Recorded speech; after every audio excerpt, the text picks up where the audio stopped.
पण मोस्टली असं म्हटलं जातं की कॅटला इमोशन्स नसतात. ही गोष्ट खरी आहे सर. समजा आपण कुठे बाहेर जागा घेतली तर हा शो रन होईल नाही होईल डाऊटफुल होता. करायचं तो होतं. चालू केल्यानंतर काही लोक व्हिजिटला आले, ते म्हणाले की इथं पेट्स येणार नाही किंवा हे तू करतो हे चुकीचं आहे, तू आता इंडस्ट्रीजमध्ये तू ह्या व्यवसायात कशाला आला. मग मी त्यांना सांगितलं की पहिली गोष्ट की हा माझ्यासाठी व्यवसाय नाही, ही माझी आवड आहे आणि मला प्रत्येक पेट पालकाचा त्रास हा दूर करायचा. पृथ्वीवरती पेट्सच एक अशी गोष्ट आहे की जे अनकंडिशनल लव करतात तुमच्यावरती. तुम्ही त्यांना काय खायला घालता किंवा काय प्यायला घालता, इट डझंट मॅटर. त्यांना फक्त तुमचा वेळ आणि सहवास आणि प्रेम हवं असतं, बाकी काही नको असतं.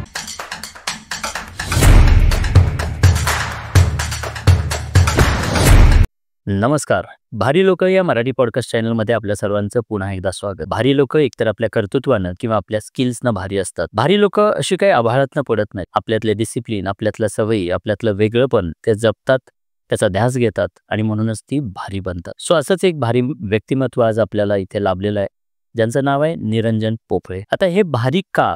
कारण अडथळ्यांवरती मात करून अडचणींनाच टूल बनवलं जातं किंवा अडचणींचंच म्हणजे हत्यार बनवून त्याचंच माध्यमातून आपल्याला आयुष्य जिंकता येतं, हे यांच्या स्टोरीमधून आपल्याला शिकायला मिळणार आहे. सो निरंजन पोफळे सर आज काय करतात, त्यांचं नेमकं वेगळेपण काय आहे, हे निश्चित मला वाटतं की प्रत्येक व्यक्तीला भावणार आहे. कारण सर्वांपेक्षा वेगळं काहीतरी त्यांना सुचलं आणि त्यांनी ते केलं आणि आज त्या क्षेत्रातले ते डॉन आहेत असं म्हणायला हरकत नाही. कारण अजूनही त्यांना खूप मोठी उंची या क्षेत्रात गाठता येणार आहे. सर्वसामान्य माणूस विचारही करू शकत नाही अशा प्रकारचा काही विचार त्यांनी केला, ते वेगळेपण जपलं आणि आज ते खूप यशस्वी आहेत. मला वाटतं की ही जी निरंजन सरांची स्टोरी आहे, ही जवळजवळ प्रत्येक व्यक्तीला काहीतरी वेगळं करायला इन्स्पायर करणारी आहे. तुम्ही सुद्धा तुमच्या आयुष्यात जिंकू शकता, फक्त वेगळेपण आपल्याला शोधता आलं पाहिजे. आपल्यातली कलागुणं आपल्याला शोधता आली पाहिजेत आणि काहीतरी करण्याचा निर्णय घेता आला पाहिजे. आजच निर्णय निरंजन सरांनी घेतला आणि त्यांचं आयुष्य वेगळं बनलं आणि तुमचं आयुष्यसुद्धा वेगळं बनावं यासाठी हा पॉडकास्ट शेवटपर्यंत पहा, कमेंट्स करा. कारण तुमच्या कमेंट्स आमच्या दृष्टीने खूप महत्त्वाच्या आहेत. तुम्हाला या पॉडकास्टमधून काय शिकायला मिळालं किंवा तुम्हाला काही वेगळी गोष्ट सापडली तर कमेंटमध्ये जरूर सांगा. Thank you so much. चला तर आपण आमंत्रित करूयात निरंजन सरांना. निरंजन सरांसोबत आपण पुढचा प्रवास ऐकूयात. Thank you so much sir. मस्त स्वागत आहे भारी लोक आहे आमच्या पॉडकास्ट चॅनलमध्ये. You so much sir. सुरुवातीला तुम्ही तुमच्याबद्दलची ओळख करून द्या आणि त्यानंतर आपण तुम्ही जे काही भारी काम करतायत त्याविषयी जाणून घेऊ. नमस्कार, माझं नाव निरंजन पोफळे. माझ्या व्यवसायाचं नाव आहे एंजल केनल. ओके. याच्यामध्ये आम्ही डॉग आणि कॅट्स म्हणजे बुबू आणि माजर यांचं आम्ही हॉस्टेलिंग बोर्डिंग सर्व्हिसेस प्रोव्हाइड करतो. आजपर्यंत मुलांसाठीचं हॉस्टेल बोर्डिंग आपण पाहिलेलं होतं किंवा ऐकलेलं होतं, पण डॉग्स, कॅट, पेट्ससाठी असणारं हॉस्टेल बोर्डिंग हा खरं तर खूपच नवीन विषय आहे आणि मला वाटतं की हा खरंच क्युरिओसिटी निर्माण करणारा विषय आहे प्रत्येकासाठी. इतकंच काय, तर अशा वेगवेगळ्या सिटीजमध्ये राहणाऱ्या अनेक लोकांसाठी कदाचित ही अपॉर्च्युनिटीसुद्धा असेल. सर, तुमचा हा जो काही बिझनेस व्यवसाय तुम्ही सुरू केलात पेट डॉगसाठीचा, तर हा नेमका तुम्हाला सुचला कसा आणि का तुम्ही या क्षेत्रात आला याबद्दल थोडंसं जाणून घ्यायला आवडेल. सर, मी ऑलरेडी पेट पेरेंट आहे. माझ्याकडे 10 वर्ष झाले. माझे 2 पेट्स आहेत, टॉमी आणि लुसी. ओके. तर माझा प्रवास रेग्युलर हा खूप होत असायचा. तेव्हा मला पेट्स हे कुठं ना कुठं ठेवावे लागायचे. पण जेव्हा प्रवास करून मी जेव्हा परत यायचो, तर माझे पेट्स कधी आजारी पडलेले असायचे, कधी जेवायचे नाही. मी कोकणामध्ये असायचो. मग कोकणामध्ये असताना अर्ध लक्ष कोकणामध्ये, अर्ध लक्ष पेट्सकडे. मग हा जो पेन मी एक 10 वर्षाचा मी बघितला, की प्रत्येक पेट पेरेंटला हा असतो, की आपलं बाळ आपण जेव्हा दुसऱ्याच्या स्वाधीन जेव्हा देतो, तेव्हा तो जेवतो का? तो प्रॉपर झोपतो का? तर आपण आपलं काळीज दुसऱ्याच्या ताब्यात देत असतो. तर मी हा जो पेन मी स्वतःचा फेस केला. मी म्हटलं, की हा पेन हा प्रत्येक पेट पालकाचा किंवा पेरेंट्सचा पेन आहे किंवा याची चॅलेंज आहे. तर या चॅलेंजवरती आपण काम करूया. त्यांना आपण फिजिकली आणि मेंटली रिलीफ देऊया. त्याच्यासाठी माझ्या डोक्यात ही पेट्स हॉस्टेल चालू करण्याची कल्पना डोक्यात आली सर. सुंदर. म्हणजे स्वतःचे जे प्रॉब्लेम्स होते, तेच प्रॉब्लेम इतरांना सुद्धा भेडसावत असतील. स्वतःचाच प्रॉब्लेम सॉल्व्ह करण्याबरोबर इतरांचा सुद्धा प्रॉब्लेम सॉल्व्ह करावा या हेतूनं तुम्ही हे पेट केअर जे आहे किंवा हॉस्टेल जे आहे ते चालू केलं आणि तिथून हा प्रवास सुरू झाला. तुम्ही तुम्हाला पेटबद्दलचं आकर्षण, आवड कधीपासून आहे? सर जसं मी लहान होतो तेव्हापासून मला पेट्सची आवड होती. म्हणजे मुलांना क्रिकेटची, फुटबॉलची याची आवड असते. पण मला कुत्रे पेट्स म्हणजे डॉग आणि कॅट्स याची लहानपणापासून खूपच आवड होती. पण फॅमिलीमध्ये रिस्ट्रिक्शन्स होते.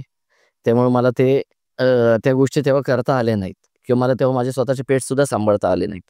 ओके. आणि त्यामुळे म्हणजे तेव्हा नाही, पण तुम्ही मग पुण्यात कधी आलात? सर पुण्यात आम्ही अराउंड 1980 साली माझे आजोबा आले. आजोबांनंतर आजोबा आणि बाबा माझ्या ॲम्युनिशन फॅक्टरीमध्ये जॉब करत होते. माझं सगळं शिक्षण प्रियदर्शनी इंग्लिश मीडियम स्कूल भोसरीमध्ये झालंय. ओके. मग तुमचं येणं-जाणं जे तुम्ही म्हणलात गावी, कोकणामध्ये तुमचं गाव आहे. तर कोकणात येणं-जाणं असायचं आणि त्यामुळे तुम्हाला पेटला सांभाळणं किंवा ते कोणाकडे तरी सोडून जावे लागायचे. बरोबर आहे सर. आणि मग सोडून गेल्यानंतर त्यांचं खाणं-पान असेल किंवा अजून काय असेल, तर या सगळ्या गोष्टींचा कुठेतरी तुमच्या डोक्यात नेहमी त्रास तुम्हाला त्यांचा व्हायचा. नेमकं आता करायचं काय? आणि मला वाटतं की अशी फॅसिलिटीज तेव्हा अवेलेबल नसतील किंवा आजही आहेत नाहीत मला माहीत नाही. तुमच्याकडून मला हे ऐकायला मिळते की असं काय असतं किंवा आहे. खूप सुंदर. मग आता जेव्हा तुम्ही हे लॉकडाऊनमध्ये अनुभवलं असेल, लॉकडाऊनमध्ये पण तुम्हाला अडचणी आल्या असतील पेटला घेऊन. त्यानंतर पुन्हा तुम्ही ह्या प्रॉब्लेम्स भेडसावलात. ज्या दिवशी तुमच्या लक्षात आलं की हा सर्वांचा प्रॉब्लेम आहे आणि तो प्रॉब्लेम सॉल्व्ह करावा. मग त्यासाठी तुम्ही नेमकं काय म्हणजे कशा पद्धतीने याला अप्रोच केलत तुम्ही? सर म्हणजे हे करणं हे निश्चित होतं, पण कसं करायचं? समजा आपण कुठे बाहेर जागा घेतली, तर हा शो रन होईल, नाही होईल डाउटफुल होता. करायचं तर होतं. तर मग माझी जी कंपनी आहे, त्याच्यावरती मी हे बिल्टअप केलं 4000 स्क्वेअर फीटचं. तिथं 9 केजेस केले आणि त्या पद्धतीने तो शो रन मी चालू केला सर. ओके. मग सुरुवातीच्या काळात तुम्हाला हे सुरुवात करताना काय अडचणी आल्या? सर चालू केल्यानंतर काही लोकं व्हिजिटला आले. ते म्हणाले, की टेरेस आहे, इथं पेट्स येणार नाहीत. किंवा हे तू करतो हे चुकीचं आहे. तू आता इंडस्ट्रीजमध्ये तू ह्या व्यवसायात कशाला आला? तर मग मी त्यांना सांगितलं, की पहिली गोष्ट, की हा माझ्यासाठी व्यवसाय नाही आहे. ही माझी आवड आहे आणि मला प्रत्येक पेट पालकाचा त्रास हा दूर करायचा आहे, की जो मी त्रासातून गेलेलो आहे, तर तो मला प्रॉब्लेम सॉल्व्ह करायचा. मनी मेकिंग ह्याच्यामध्ये विषयच येत नाही.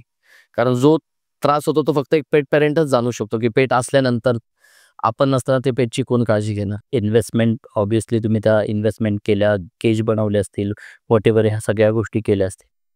सुरुवातीला जेव्हा तुम्ही लोकांना सांगायचं किंवा म्हणजे लोकं तुमच्यापर्यंत कशी पोहोचलीत? सर जे फ्रेंड्स होते त्यांना मी एक फ्लायर करून बाय WhatsApp, Facebook अशा पद्धतीने मी त्याचं मार्केटिंग केलं. पण सुरुवातीच्या काळात तर कोणी व्हिजिट वगैरे केलं नाही, की पण जसं लोकांना कळायला लागल्या ह्या गोष्टी, तसा आता क्राउड माझ्याकडे सर अट्रॅक्ट व्हायला लागलेला आहे. ओके. मग सर्वसाधारण कधी चालू केलं तुम्ही? सर आताच अराउंड 1 वर्ष झालं सर. 1 वर्ष झालं. सो काय अनुभव काय आहेत? 1 वर्षभरामधले तुमचे अनुभव, काही किस्से, स्टोरीज सांगा, शेअर करा. सर 1 वर्षामध्ये मला पेट्सकडून खूप शिकायला मिळालं. ऑलरेडी मी 10 वर्षाचा पेट पेरेंट होतो. पण नंतर जेव्हा पेट पेरेंट्सचे पेट्स माझ्याकडे यायला लागले, तर प्रत्येकाचा बिहेवियर, प्रत्येकाचा ॲटिट्यूड आणि आता 10 वर्ष त्याच्यामध्ये असल्यामुळे पेट्सला काय आवडतं, काही नाही. म्हणजे त्यांच्या हावभाव किंवा रिएक्शन्स मध्येच आम्हाला बऱ्याचशा गोष्टी अशा कळून जातात. पेट्स सांगून जातात, की मला ही गोष्ट आवडते किंवा मी त्याला डॉग फूड दिलं, तर नको बाबा मला चिकन राईस हवा किंवा मला काहीतरी वेगळं दे. पहिले दिवस जेव्हा पेट्स येतात, तेव्हा ते खुश नसतात. म्हणजे ते त्यांच्या घरच्या एन्व्हायर्नमेंट मधून ते आपल्याकडे आलेले असतात. त्यामुळे त्यांना थोडंसं ॲडजस्ट व्हायला थोडासा वेळ लागतो. पण जसं आपण सोशल लाईफ जगतो, मित्रांमध्ये वावरतो, 1-2 तासाने त्यांचेही मित्र तिथं होतात, जे बाकीचे पेट्स असतात. मग ते रुळून जातात सर. आणि याच्यामध्ये माझ्याकडे जे पेट्स आले, ते परत पेट्स पेरेंटकडे जायची त्यांची तयारीच नसती. हो. म्हणजे असे काही पेट पेरेंट्सनी मला टेस्टिमोनियल सुद्धा दिलेलं आहे आणि स्वतः त्यांनी बघितलेलं की पेट्स येताना आनंदात येतात आणि जेव्हा पेट्स परत जायची जेव्हा वेळ येते, तर पेट्स असे नको म्हणतात जाण्यासाठी. जागा सोडायला तयार नसतात. त्यांना उचलून न्यावं लागतं परत गाडीमध्ये. ग्रेट. असं काय जादू करता तुम्ही म्हणजे? सर आम्ही त्यांना खूप जीव लावतो आणि आमच्या लहान बाळासारखं आम्ही त्यांची काळजी घेतो. ओके. मग यासाठी तुम्ही पूर्ण वेळ देताय? सर पूर्ण वेळ माझा त्यांच्याकडेच असतो सर. काय दिनचर्या काय असते पेटसाठी तुमची? सर सकाळी पहिले पहाटे उठून 6 वाजता मी तिथे जातो. मी स्वतः हॉस्टेल पूर्ण स्वतः जातीने मी स्वतः क्लीन सगळ्या गोष्टी करतो. त्यांची जे काही जेवणाची जी भांडी आहेत, पाण्याची जी भांडी आहेत, मी स्वतः ती सगळी वॉश करतो जातीने. त्यांचं जे फूड आहे, त्यांना मी फूड वगैरे देतो. त्याच्यानंतर मी माझ्या पुढच्या कामाला लागतो. ओके. म्हणजे सकाळी सुरुवात अशी होते, त्यानंतर दुपार त्याच्यानंतर जेव्हा रात्री काय एक्झॅक्टली सर. मग त्या 2-3 तासामध्ये मी माझे काही पेंडिंग्स कामं असतील, ह्या त्या गोष्टी मी त्या मॅनेज करतो किंवा पेट्स रिलेटेड कुणाला भेटायचं असेल वगैरे. एक 12-12:30च्या वेळेस मी परत त्यांच्यापाशी येतो. त्यांना फूड वगैरे देतो. फूड दिल्यानंतर 1 ते 4 त्यांच्यासोबतच असतो. 6च्या पुढं परत एक 2-3 तासाचा मी ब्रेक घेऊन माझी काही पेंडिंग कामं असतील ती मी करतो. ऑफिसची काय कामं असतील तर मी वरती ऑफिससारखंच मी केलेलं आहे बसण्यासाठी, की मॅक्सिमम लॅपटॉप घेऊन मला तिथंच त्यांच्यासोबत बसून काम करता येईल. वाह! अशा पद्धतीने मी टाईम स्पेंड करतो. तशी आमची टीम आहे त्यांची काळजी घ्यायला किंवा क्लिनिंगला, पण माझी इन्व्हॉल्वमेंट मॅक्सिमम असते सर. ओके. किती लोकं तुम्ही आता या पेट केअरसाठी ठेवलेले आहेत? सर टोटल 4 लोक आहेत सर. 4 लोकं आहेत. डे शिफ्टला 2 आणि नाईट शिफ्टला 2. हो, ग्रेट. आणि आमची USP sir pickup drop facility sir Pimpri Chinchwad आणि पुण्यामध्ये. समजा म्हणजे समजा तुमच्याकडे पेट आहे आणि अर्जंट तुम्हाला कुठे जावं लागतं आहे, तर माझं पेट आता हॉस्टेलला न्यायचं कसं हे पण एक फार मोठं चॅलेंज असतं. अगदी बरोबर. तर आमची गाडी त्यांच्याकडे जाते, त्यांचं पेट पिकअप करते आणि ते आल्यानंतर परत त्यांना पेट त्यांचं सुपूर्द करते. सुंदर. म्हणजे हे अधिक सुंदर, म्हणजे फक्त केअरच नाही तर पिकअप ड्रॉपपासून तुम्ही त्यांना सेवा देताय. येस. अप्रतिम. सो याच्यामध्ये एक गोष्ट वेगळी जाणवते, की पेट म्हटलं की आता ते काही सगळंच असे शांत, संयमी असतील असे नाही. बरोबर आहे. मग काय ॲग्रेसिव्ह पेट असतात जसं डॉगमध्ये आपण पाहतोय. तर मग तुम्ही त्यांना हँडल कसं काय करताय?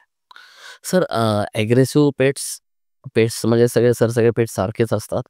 ह्युमन बिहेवियरमुळे ते ॲग्रेसिव्ह होतात, की त्यांना ज्या पद्धतीने त्यांचे पेट पेरेंट्स ट्रीट करतात.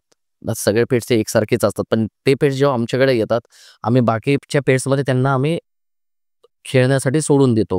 तर ते त्या एन्व्हायर्नमेंटचे मॅच होऊन ते फ्रेंडली होऊन जातात सर. मग कधी तुमच्या अंगावर आले, तुमचे केअरटेकर्स आहेत त्यांच्या अंगावर आले, नाही सर, आतापर्यंत असं कधीच झालं नाही सर. असं कधीच झालं? कधीच झालं नाही. सुंदर. पण नॉर्मली आपण पाहतो, की एक डॉग आहे, दुसरा डॉग आला, की दोघे एकमेकांवरती भुंकायला लागतात, भांडायला लागतात. तुम्ही तर हे वेगवेगळ्या घरातून, वेगवेगळ्या लोकेशनमधून आणलेले, वेगवेगळ्या जातीचे असे हे वेगवेगळे पेट तुम्ही एकत्रित सोडता. बरोबर. मग त्यांच्यात भांडणं होत नाहीत? सर ह्याच्यामध्ये 2 कॅटेगरीज असतात. काही ॲग्रेसिव्ह असतात, काही नॉन ॲग्रेसिव्ह असतात. जे ॲग्रेसिव्ह पेट्स असतात तर त्यांना आम्ही एकत्र खेळायला सोडतो. कारण त्यांची वेव्हलेंथ जमती, कारण ते एकाच ह्याच्यामध्ये असतात. आणि जे नॉन ॲग्रेसिव्ह असतात त्यांना आम्ही वेगळं खेळायला सोडतो बाहेर. त्यांना ह्यांच्यामध्ये आम्ही मिक्सअप नाही करत सर. ओके. याच्यामध्ये रिस्क अशी काही तुम्हाला जाणवते? म्हणजे सर ह्या बिझनेसमध्ये सुद्धा रिस्क असते. आमच्याकडे जे पेट म्हणजे 1 वर्षाचा एक अनुभव शेअर करतो सर मी तुम्हाला, की जेव्हा लोकं आमच्याकडे येतात आम्ही त्यांच्याकडून लीगल डॉक्युमेंट्स घेतो. पेट पेरेंटचं आधार कार्ड, व्हॅक्सिनेशनचे रिपोर्ट्स, काही लीगल फॉर्मॅलिटीज असतात, फॉर्म वगैरे भरून घेतो. कारण बऱ्याच वेळा कसं असतं, की पेट्सला व्हॅक्सिनेशन झालेलं नसतं. कधी त्यांना टिक फीवर झालेला असतो आणि आमच्यापर्यंत त्या पूर्ण माहिती आलेल्या नसतात. तर पूर्वी आम्ही हे फॉर्म वगैरे सर जेव्हा आम्ही चालू केलं तेव्हा आम्ही भरून घेत नव्हतो. पण जसा आम्हाला एक्सपिरियन्स मिळाला, आम्ही हे सगळे लीगल डॉक्युमेंट्स भरून घेतो. त्याच्यानंतर पेट्स इन करतो. कारण समजा एखादं पेट आजारी असेल तर इन्फेक्शन दुसऱ्या पेटला इमिजिएट होतं. त्याला कफ फीवर असू शकतो किंवा टिक फीवर असू शकतो. समजा त्याला टिक असेल तर दुसऱ्याला इमिजिएट तिथं जितके पेट्स आहेत इमिजिएट कॅरी फॉरवर्ड होतात सर टिक्स त्यांना आणि बाकीचे पेट्स आजारी पडतात. तर सुरुवातीला काम करताना आम्हाला एवढ्या गोष्टी लक्षात आले नाहीत. पण जसा अनुभव आम्ही घेत गेलो, तसं आम्ही आमच्या केनलमध्ये तसे इम्प्लिमेंट्स आम्ही करत गेलो सर.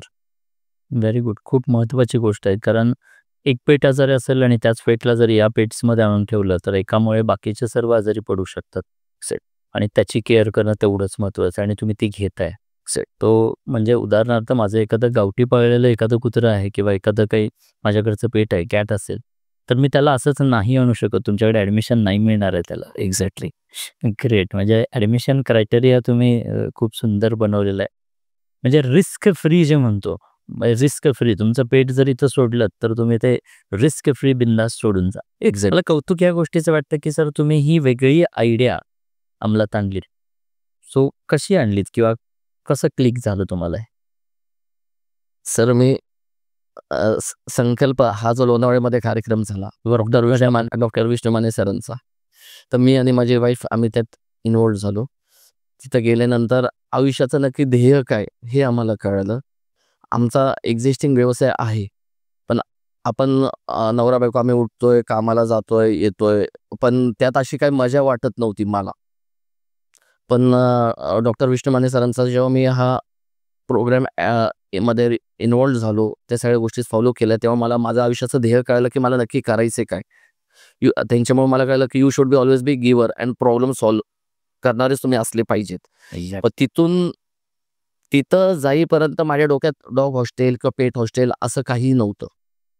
पण तिथं गेल्यानंतर की नक्की आपल्याला आयुष्यात आवडते काय, आपण काय करायला पाहिजे आणि आपण काय देऊ शकतो आणि आपण लोकांना काय देऊ शकतो हे मला तिथं कळलं. तिथून आल्यानंतर घरी वाईफ सोबत मी डिस्कशन्स केले आणि मग इमिजिएट मी इम्प्लिमेंटेशन चालू केलं. आणि ते कसं झालं हे मलाही आता कळत नाही, की म्हणजे आपण 3 दिवस लोणावळ्याला दिले, तिथून घरी आल्यानंतर इथं काय कमी वेळेत ह्या सगळ्या गोष्टी कशा मॅजिक झाल्या, म्हणजे खरंच देवाची आणि सरांची. नाही, मॅजिकल आहे ते. आय नो की तुम्ही 3 दिवस वर्कबुक भरत होता, वेगवेगळ्या ॲक्टिव्हिटी करत होता आणि तुमच्या आतमध्ये असणारे असे कोणते प्रॉब्लेम्स आहेत ते लिहा. तुम्ही काय व्हॅल्यू ॲडिशन करू शकताय, कोणाचं दुःखदर्द कमी करू शकताय. त्या ॲक्टिव्हिटीमधून तुम्हाला ते रिअलाईज झालं की मला जो 10 वर्ष पेन झाला की पेटला कुठे ठेवायचं आणि जायचं, तर इट्स समथिंग पेनफुल होतं एका पेट पेरेंटसाठी. एक्झॅक्टली. आणि तोच पेन तुम्हाला जाणवला आणि लोकांची सेवा करण्याच्या हेतूनं तुम्ही हे सुरुवात केलं आणि बघता बघता एक छान बिझनेस मॉडेल तयार झालं मला वाटतं. अशा प्रकारचे बिझनेस मॉडेल्स किंवा अशा प्रकारचं बिझनेसेस अजून अन्य सिटीजमध्ये किंवा अजून कोणी करतंय का? हो, करतंय सर. वेगवेगळ्या सिटीजमध्ये बंगलोरमध्ये पण लोकं करतायत. पुण्यामध्ये हे करतायत, पण त्या वेळी ते करत नाहीयेत सर. ओके. कसं असतं की बिझनेस करत असताना सुद्धा पॅशन असणं खूप गरजेचं आहे. तुमची जी पॅशन होती, तुमची आवड होती, तीच गोष्ट तुम्ही द्यायला लागता. त्यावेळेला तुम्ही बेभान होऊन म्हणजे सगळ्या पैसा हा सेकंडरी असतो. पैसे मिळतात, ते बाय प्रॉडक्ट म्हणून तुम्हाला पैसे मिळतात. मला वाटतं की तुमच्या बाबतीत तसंच झालं असावं. कारण हे चालू करणं हे सर्वसामान्य गोष्ट आहे. व्यक्ती जेव्हा चालू करेल तर पहिल्यांदा तो कॉस्टचा विचार करेल. एक्झॅक्टली. तुम्ही पैशाचा किंवा कॉस्टचा विचार न करता या बिझनेसचा विचार केलात आणि सुरुवात केलीत. ही सर. खूप ग्रेट आणि खूप अमेझिंग अशी म्हणजे ब्रेक थ्रू आयडिया म्हणतो ना, ही खरं तर तुमच्यासाठी ही बनली गेली.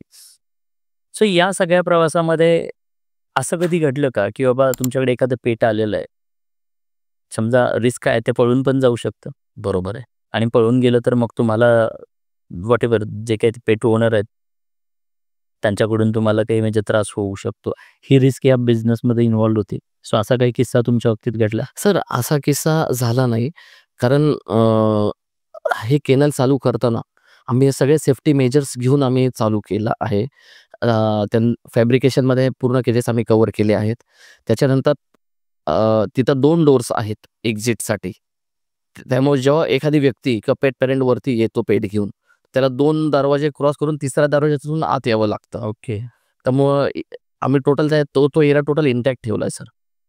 ओके. आणि हायजीनचा किंवा सेफ्टीचा विचार केला तर काय केअर घेताय? सर आता आमची जी मुलं आहेत, तर ती दर 1 तासाने 2 तासांनी प्रत्येकाचे केजेस क्लीन करतात. त्यांची पोटी असेल किंवा सुसू असेल, काय असेल तर ते प्रॉपर क्लीन करतात. आपण जसं घर फिनेलने क्लीन करतो, तसं तर त्यांचेही काही लिक्विड्स मिळतात. ते आम्ही पाण्यामध्ये मिक्स करून त्यांच्या केजेसच्या खाली हे स्प्रे करतो, की जेणेकरून कुठल्याच प्रकारचा वास किंवा दुर्गंधी किंवा आजार त्यांना होऊ नये. ओके. मग हे सगळं करत असताना वेटरनरी डॉक्टर्स, त्यांचा काही तुम्हाला म्हणजे मदत लागते का? तुम्ही घेता का मदत? हो सर. याच्यामध्ये काही माझे मित्र जे वेटरनरी डॉक्टर्सच आहेत, तर ते सुद्धा माझ्या ह्या संकल्पामध्ये ते कॉन्ट्रिब्यूट करतायत.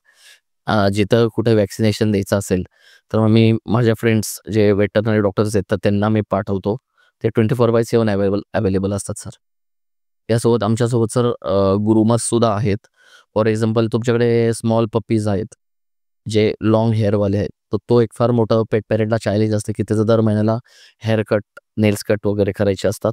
तर ग्रूमिंग फॅसिलिटीजसुद्धा आपण पेट पेरेंट्सला त्यांच्या डोर स्टेपला प्रोव्हाईड करतो. Very good. म्हणजे त्यांची नखं कापण्यापासून त्यांना अंघोळ घालण्यापर्यंतच्या सगळ्या सर्व्हिसेस आमची टीम पेट पेरेंटला त्यांच्या घरी प्रोव्हाईड करतात सर. सुंदर. खूप मस्त. सो या सगळ्यामध्ये ॲज अ बिझनेस मॉडेल म्हणून जेव्हा सुरुवात केलीत, तेव्हा काय खर्च? कारण पैसे मिळणार आहेत, नाही मिळणार आहेत हा तुमच्या डोक्यात विषयही नव्हता. तुम्हाला फक्त सुरू करायचं होतं, मदत करायची होती, ह्या हेतूनं सुरुवात केलीत. तर सुरुवात करताना किती खर्च तुम्ही या बिझनेस मॉडेलसाठी केला?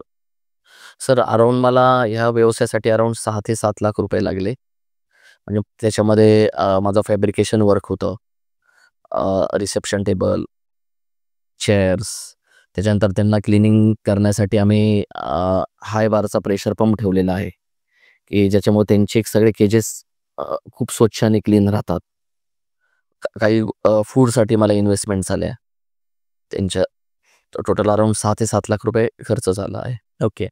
आता पेट्ससाठी काही वेगळं किचन किंवा वेगळं काही फॅसिलिटीज फूडसाठी काय केअर घेता? सर आम्ही फूडचं डिपार्टमेंट हे टोटल केजेसपासून वेगळं ठेवलेलं आहे. तिथे आम्ही CCTVचा कव्हरेज ठेवलेला आहे. म्हणजे मी असो की आमची मुलं असू दे, ते काय शिजवतायत हे आपल्याला कळतं. काय पेट्सला आपल्याला खायला घालतात. तर ते टोटल आपण डिफरंट ठेवलेलं आहे सर. आता याच्यामध्ये जे वेगवेगळे पेट्स येतात, वेगवेगळ्या ब्रीडचे येतात, तर त्यांना त्या पद्धतीने म्हणजे एखादं पेट असतं ज्याला फक्त पेडिग्रीच आवडतं, त्याला बाकीचं आवडत नाहीये.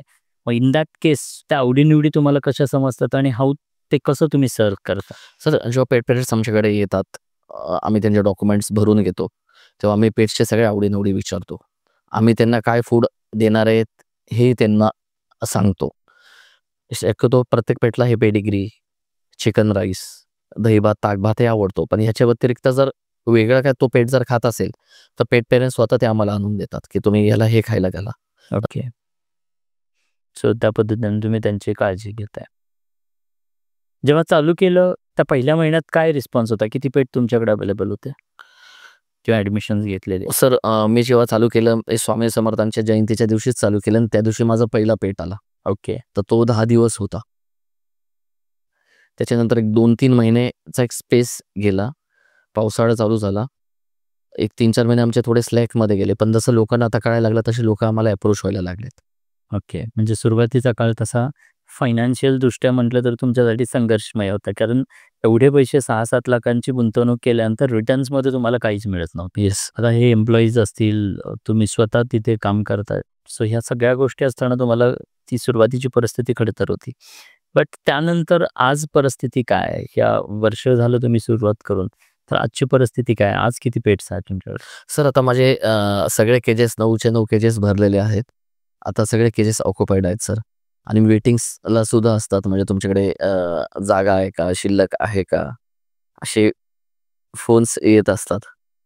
ग्रेट. सुंदर. आणि जर आपण बिझनेस मॉडेल म्हणून जर का याकडे पाहिलं, खरं तर ही पॅशन आहे तुमची. जसं आपण त्या वर्कशॉपमध्ये संकल्पमध्ये शिकलेलं होतं, की तुम्ही जेव्हा तुमची पॅशन सर्व्ह करायला लागता, तुमच्याकडे असणारं बेस्ट थिंग तुम्ही सर्व्ह करायला लागता, तर मनी मिळतो. तो बाय प्रॉडक्ट म्हणून तुम्हाला भरपूर प्रमाणात मिळतो.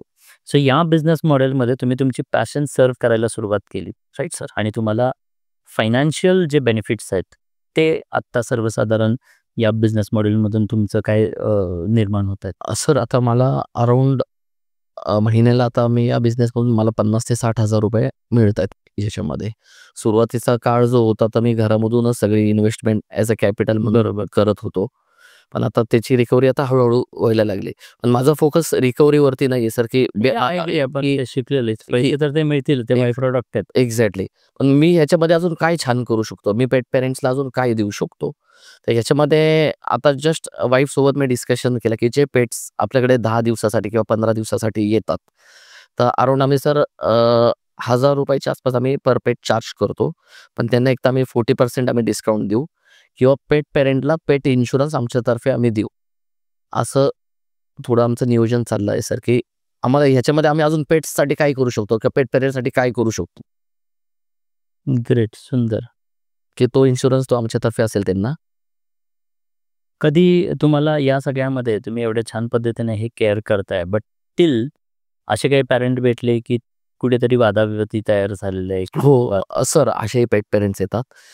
आता मग 2 दिवस मी आउट ऑफ स्टेशन होतो. आणि आपली जी लीगल प्रोसेस आहे, की तुम्ही कॉल करून येणे, सगळे डॉक्युमेंट्स वगैरे भरणे, तर ते पेट पेरेंटला ते ॲक्सेप्ट नव्हतं. दुसरी गोष्ट त्यांना आपलं केनल बघायचं होतं, हॉस्टेल बघायचं होतं.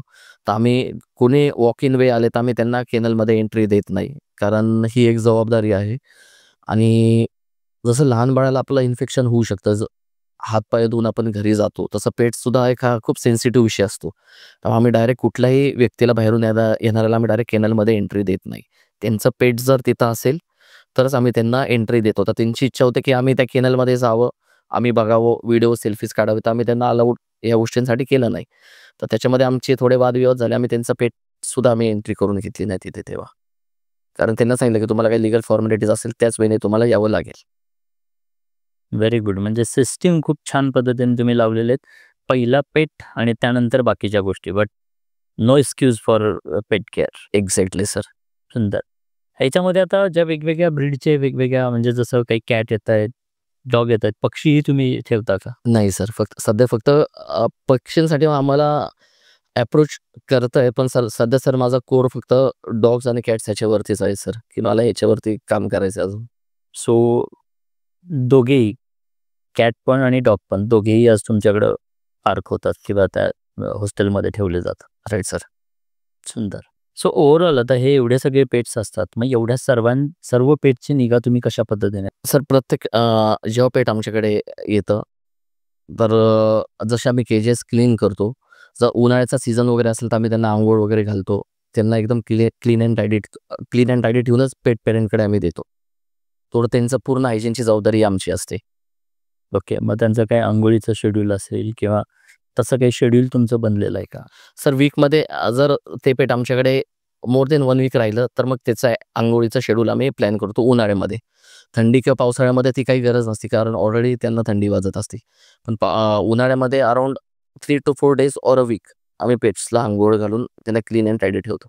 आता हा जो काही व्यवसाय तुम्ही करताय, खरं तर ही खूप चांगली सेवा तुम्ही पेटसाठी कारण काय असतं, की एवढं छान सांभाळलेलं पेट ज्याच्यावरती म्हणजे मुलाप्रमाणे लोकं पेट सांभाळतात आणि त्यांना जेव्हा असं अचानकपणे कुठेतरी जावं लागतं, काही वेळेला ट्रिपला जातात, जसं एरोप्लेन्समध्ये पेट्स अलाउड नाही आहेत आणि कुठेतरी फॅमिली ट्रिपला जायचं असतं, तर हा खूप मोठा पेन असतो. पण या पेनचं सोल्युशन म्हणून तुम्ही ही खूप सुंदर प्रकल्प राबवताय. तर ते हजारो या पेट्सच्याकडून तुम्हाला त्या ब्लेसिंग्स मिळत असाव्यात, की खूप छान पद्धतीने आमची केअर घेतली जाते. जसं तुम्ही सुरुवातीला म्हटलात, की पेट्स येतात, पण जायला तयार होत नाहीत. सो असं काय जादू करता, की पेट्स तुमच्याकडून पुन्हा त्यांच्या पालकांकडे जायला तयार होत नाहीत? सर आम्ही त्यांच्याशी खूप इमोशनली अटॅच होऊन जातो आणि पृथ्वीवरती पेट्सच एक ही अशी गोष्ट आहे, की जे अनकंडिशनल लव्ह करतात तुमच्यावरती. तुम्ही त्यांना काय खायला घालता किंवा काय प्यायला घालता, इट डझंट मॅटर. त्यांना फक्त तुमचा वेळ आणि सहवास आणि प्रेम हवं असतं, बाकी काही नको असतं. हे मला हे 10 वर्षाच्या पेट्स माझ्याकडे जे होते याच्यामध्ये मला कळालं. तर त्याच सगळ्या म्हणजे प्रत्येक पेट हे माझं आहे. हे अशा पद्धतीनेच मी प्रत्येक पेटला मी ट्रीट करतो. सो तुम्ही एवढे सगळे वेगवेगळ्या घरातून, वेगवेगळ्या लोकांकडून त्यांच्या घरात राहिलेले हे पेट्स तुमच्याकडे येतात. सो तुम्ही म्हटलात, की आमच्या इकडे आले, की त्यांचं खूप छान रिलेशन बनतं. कारण मला एक प्रश्न होता, की अग्रेसिव्ह असणारं पेट जेव्हा येतं, मग कदाचित आता अनोळखी पेटच्या जवळ जाणं सुद्धा एखाद्या व्यक्तीला सहज शक्य होत नाही. आम्ही एखाद्या पेटजवळ जायचं म्हटलं, की आधीच भीती वाटायला लागते किंवा ते चावेल का? मग तुमच्याकडे हे जेव्हा पेट येतात आणि तुम्ही म्हणता, की ते बदलतात. सो काय प्रमाणात त्यांच्यामध्ये बदल झालेले बघायला मिळतात? सर ते पेट्स पहिले एकदम पेट्स फ्रेंडली होऊन जातात. त्यांचा जे ॲग्रेशन मोड असतो तो कमी होऊन जातो. त्यांना मॅक्सिमम आम्ही वेळ देतो. त्यांचं खेळण्यामध्ये, त्यांची कॅलरीज युटिलाइज करण्यामध्ये. त्या वेळेमध्ये त्या टोटल गोष्टी चेंजेस होऊन जातात सर त्यांच्यामध्ये. मग तुमच्याकडे हे असे बदललेले कॅट पुन्हा घरी गेल्यानंतर ते राहत नाहीत किंवा ते परत तुमच्याकडे येतात किंवा असा काही एखादा किस्सा? सर अजमेरामध्ये एक पेट होतं जिमी नावाचं पॉमेलियन डॉग होता तो. तर आम्ही जस्ट त्यांच्या ओनरचा मला फोन आला, की "तुम्ही या सर, आम्हाला 2 दिवस बाहेरगावी जायचं आहे, त्याला पिकअप करा." तर त्याला जेव्हा मी पिकअप केलं माझ्या गाडीमध्ये, तर त्यांनी आम्हाला अगोदरच सांगितलं होतं, की हा पेट केजमध्ये राहत नाही. ओके. तर मग आम्ही त्यांना कमिट केलं, की त्याला आम्ही आमच्या सोबतच आमच्या घरी ठेवू. तो 2 दिवस ज्या दिवशी तो पेट माझ्याकडे आला, तर तो थोडा ॲग्रेशन मोडमध्ये होता. पण जसा आम्ही त्याला वेळ दिला, तर तो एकदम सॉफ्ट आणि फॅमिलिअर झाला. 2 दिवस आम्ही त्याला बिलकुल आमच्यापासून दूर सोडलं नाही. तर तो इतका आमच्याशी अटॅच झाला, की त्याला जेव्हा घरी सोडण्याची वेळ आली आणि ओनरला आम्ही ते सुपूर्द केलं त्यांचं पेट, तर त्यांनी जस्ट त्या पेटला विचारलं की मी जायचंय का, आणि माझ्या कारचा दरवाजा उघडला तर ते पेट इमिजिएट माझ्या गाडीत माझ्या शेजारी येऊन बसलं. त्याच्यामुळं ओनर्सला कळलं की ह्यांनी आपलं पेट किती छान पद्धतीने काळजी वा, घेतलेली आहे. सुंदर. म्हणजे 2 दिवसात तुम्ही प्राण्यांवरती सुद्धा खूपच सुंदर. याच्यामध्ये मला एक जाणून घ्यायचं आहे, की इमोशन्स. सो प्राण्यांच्या इमोशन्स काय असतात आणि त्या तुम्हाला समजतात का? हो सर. त्यांचे इमोशन्स आम्हाला समजतात. कारण ते जेव्हा येतात, आम्ही त्यांना जेव्हा फूड ऑफर करतो, तर त्यांचा तो माइंड किंवा पाणी ऑफर करतो, तर त्यांचा माइंडसेट नसतो. कारण ते त्यांचं होमटाऊन सोडून, पेट पेरेंट्सला सोडून ते आमच्याकडे आलेले असतात. बरोबर. जसं लहान मूल शाळेत जाताना पहिल्या दिवशी रडतं, तर तोच सीन त्या पेट्सचा असतो, की त्याला पहिली गोष्ट तिथं यायचंच नसतं. पण जसा तो तिथे येतो, 1-2 तास तिथं तो त्याचा टाईम स्पेंड करतो. त्याच्यानंतर बाकीचे केजेसमध्ये जे पेट्स असतात, त्यांच्या पेट्सच्या सहवासामुळे त्याच्यामध्ये इतके चेंजेस होऊन जातात, की तो बाकी सगळ्या गोष्टी विसरून जातो. तो आमच्यामध्ये टोटल इन्व्हॉल्व्ड होतो.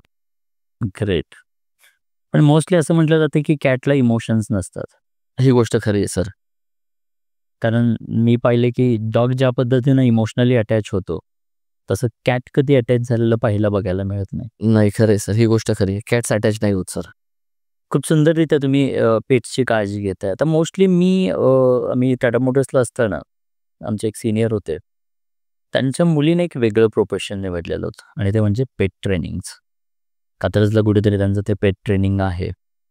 सो म्हणजे out of the box again त्याने ती मुलगी त्यांच्याकडे डॉग्स लोकं घेऊन यायचे आणि ते ठराविक दिवसांसाठी ठेवले जायचे. त्याचे वेगवेगळे चार्जेस असायचे आणि तिथे ते पेटला ट्रेन केलं जायचं. Right sir. सो तुम्ही इथे आलेल्या पेटला डिसिप्लिनसाठी किंवा असे काही वेगळे ट्रेनिंगसुद्धा प्रोव्हाईड करता का? हो सर, करतो आम्ही. आमच्याकडे प्रॉपर ट्रेनर्स आहेत, जे पेट्सला ट्रेनिंग प्रोव्हाईड करतात. ओके. आणि सर समजा पेट पेरेंट्सची जर रिक्वायरमेंट असेल, की तुमचा ट्रेनर आमच्याकडे यावं आणि आमच्यासमोर आमच्या पेटला ट्रेन करावं, तर ती सुद्धा फॅसिलिटी आपल्याकडे अवेलेबल आहे. Very good. म्हणजे ओव्हरऑल आता पेट सांभाळणं सोपं झालंय असं म्हणायला हरकत नाही. कारण तुम्ही ज्या सेवा देताय खरं तर हा इतर लोकांचा खूप मोठा पेन आहे. पेट पेरेंट्सचा खूप मोठा पेन आहे. एक सुरुवातीच्या काळात लहान मुलं घरात असतात, त्यांना एक क्युरिओसिटी असते आणि म्हणून ते पेटचा हट्टाच करतात. पण आज सिटीमध्ये राहत असताना आपण पाहतो की पेट पाळणं एवढं सोपं नाहीये. बिकॉज ऑफ काय?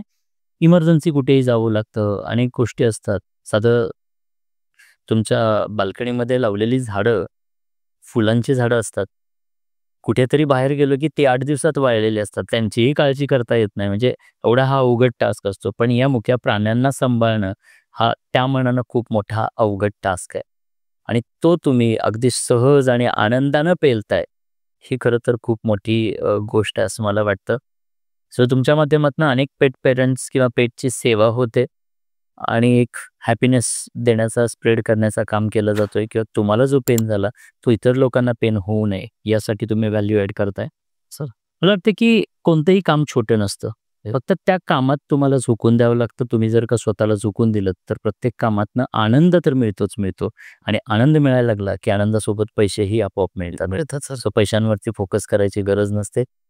आपोआप येतात. मला वाटतं की याचंच पुढं फ्रँचायझीमध्ये तुम्ही रूपांतर करावं, ज्या पद्धतीनं कारण म्हणतात ना, दिल लगाए विना म्हणजे ती अटॅचमेंट असल्याशिवाय कोणतंही काम सुंदर होत नाही. अरे सर. सुमंत मुळगावकर साहेब म्हणायचे, की "autograph your work with excellence." So तुम्ही झाडू मारायचं काम करा, पण ते कामसुद्धा एवढं सुंदर मन लावून, दिल लावून करा, की त्यालासुद्धा येणाऱ्या प्रत्येकाने ॲप्रिशिएट केलं पाहिजे. सो कोणतंही काम छोटं नसतं, कोणतंही काम मोठं नसतं. तुम्ही त्या कामाला न्याय किती देता याच्यावरती तुम्हाला ते काम न्याय देत असतं. सो तुम्ही या कामावरती किती प्रेम करता, तेवढंच ते काम तुमच्यावरती प्रेम करायला सुरुवात करतं. अरे सर. मला वाटतं की तुमच्या या स्टोरीजमधून हे क्लिअर होतंय, की तुम्ही खूप आत्मीयतेनं म्हणजे खरं तर तुम्हाला हे करायची गरज नव्हती. स्वतःचा एस्टॅब्लिश्ड एवढा छान बिझनेस असताना, तुमची स्वतःची फॅक्टरी असताना, तुम्ही त्याच्याकडे लक्ष न देता तुम्हाला आवडणारा छंद आज तुम्ही जोपासताय आणि मी तुम्हाला पाहतोय गेली 2-2.5 वर्ष. तर तुम्ही खूप म्हणजे जेव्हा भेटताय तेव्हा तुमच्या चेहऱ्यावरचा आनंद हा अजून वाढलेला असतो. सो माणसाला जे आनंद हवा आहे, सॅटिस्फॅक्शन हवं आहे, ते मला वाटतं आपल्या आवडणाऱ्या कामातनं मिळत असतं आणि तुम्हाला ते निश्चित या कामातनं मिळत असावं असं मला वाटतंय. आता जर का हे पॉडकास्ट पाहणारे अनेक लोक असतील, खरं तर याच्यातनं अनेक अपॉर्च्युनिटीज आहेत. तुमच्याकडून इन्स्पायर होऊन मला वाटतं की असं अनेक लोकांनी बिझनेस करायला हरकत नाहीये. खरंय सर. त्यांना आवडणाऱ्या गोष्टीत त्यांनी काम करायला हरकत नाहीये. खरंच. शिवाय तुमच्या माध्यमातून मला असं वाटतं की फ्रँचायझी मोडवरती तुम्ही याला डेव्हलप करावं आणि अजून पुढे घेऊन जावं. Yes sir. त्याचबरोबर पिंपरी चिंचवड पुण्यामधून जर का काही पेट पेरेंट असतील, त्यांनी तुम्हाला संपर्क साधायचा असेल, तर ते साधू शकतात का? हो, साधू शकतात सर. सो तुमचा मोबाईल नंबर आपण याच्यामध्ये डिस्क्रिप्शनमध्ये देतोय, कमेंटमध्ये पिन करतोय. येस. सो जरूर तिथून लोकं तुम्हाला संपर्क करतील आणि मला वाटतं की खूप छान पद्धतीनं पेट सेवा तुमच्या माध्यमातून इथून पुढे होत राहावे आणि भरघोस यश तुम्हाला या क्षेत्रात लाभावं, एवढीच मी तुमच्यासाठी प्रार्थना करतोय. बट खूप सुंदर ज्या पद्धतीनं तुम्ही या नवीन कन्सेप्टकडे पाहिलत आणि त्याला उभं केलंत, हा खरंच अतिशय वेगळा आणि युनिक असा हा काम तुम्ही करताय आणि याला निश्चितच चांगलं यश मिळेल यात शंका नाही आहे. Thank you so much. आज तुम्ही इथे आलात आणि एक वेगळा टॉपिक तुम्ही आम्हाला दिलात. एक वेगळी विजन तुमच्याकडे पाहिल्यानंतर बघायला मिळाली. सो मला वाटतं की या पॉडकास्टमधून पॉडकास्ट ऐकणाऱ्या प्रत्येकाला वेगळेपण लाभावं आणि ते वेगळेपण जर तुम्ही तुमच्यातलं ओळखलत आणि आनंद देण्यासाठी म्हणून किंवा आनंदित राहण्यासाठी म्हणून ते सर्व्ह करायला चालू केलं, तर तुमचंही आयुष्य बदलल्याशिवाय राहणार नाही. तुम्हालाही असं काहीतरी नवीन मार्ग मिळू शकतो आणि निरंजन सरांसारखं तुम्हालाही काहीतरी वेगळं करता यावं असं मला वाटतं. तुम्ही जर का काही वेगळं करत असाल, तुमच्या डोक्यात काही वेगळा विचार असेल, तर कमेंटमध्ये जरूर कळवा. जर शक्य असेल तर आम्ही तुम्हाला जरूर मदत करू. पॉडकास्ट कसा वाटला त्याबद्दल जरूर माहिती द्या आणि thank you so much sir. तुम्ही आलात गोव्या जिल्हा खूप छान हा वेगळा युनिक कन्सेप्ट आम्हाला सांगितलं त्याबद्दल खरंच खूप छान. धन्यवाद. भेटत राहू आणि तुमच्या इथून पुढच्या कार्यासाठी खूप खूप शुभेच्छा. धन्यवाद. Thank you so much sir.